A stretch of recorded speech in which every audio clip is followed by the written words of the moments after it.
Kita yang selalu pasrah akan cobaan dan ujian selalu ikhlas, tapi ujian dan ujian selalu datang silih berganti. Apa yang harus kami lakukan?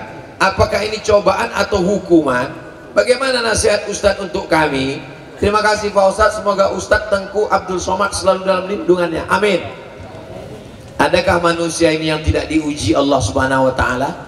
Tak ada. Nabi Adam alaihissalam diuji. Apa doanya? Rabbana zalamna anfusana wa illam taghfir lana wa tarhamna lanakunanna minal khasirin.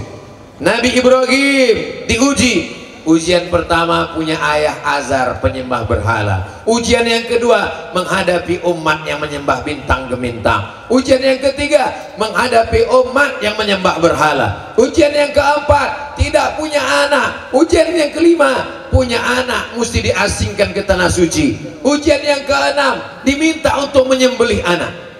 Tidak ada manusia yang hidup tanpa ujian. Cuman kita tak tahu ujian dia.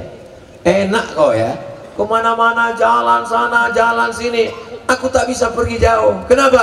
Aku diuji Allah, aku di rumah aja. Kenapa kau di rumah terus? Kau tengoklah keningku berbisul.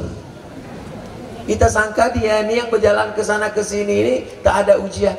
Enak kau ya, jalan ke sana kemari tak ada ujian. Aku sebetulnya dari tadi ini jalan sana ke sini karena berbisul juga. Di mana? Di sini. Tapi bukan berarti saya berdiri dari tadi ini berbisul. Jadi kadang kita menyangka orang lain tak ada bisulnya, padahal bisul dia lebih parah, cuman dia tak mengeluh saja. Apakah yang datang ini azab? Ada orang demam. Dari mana kita tahu demamnya itu azab? Atau demamnya itu menggugurkan dosa? Atau demamnya itu mengangkat derajat? Kan tiga kemungkinan. Tak tahu kita. Tidak ada hadisnya kalau demamnya demam panas tinggi itu laknat, kalau demamnya demam puyuh itu ngangkat derajat. Nggak ada. Maka sikap kita kalau datang sesuatu yang tak menyenangkan, husnuzon, ana inda husni zonni abdi bi. Mudah-mudahan dengan segala musibah itu Allah melepaskan dari dosa-dosa kita.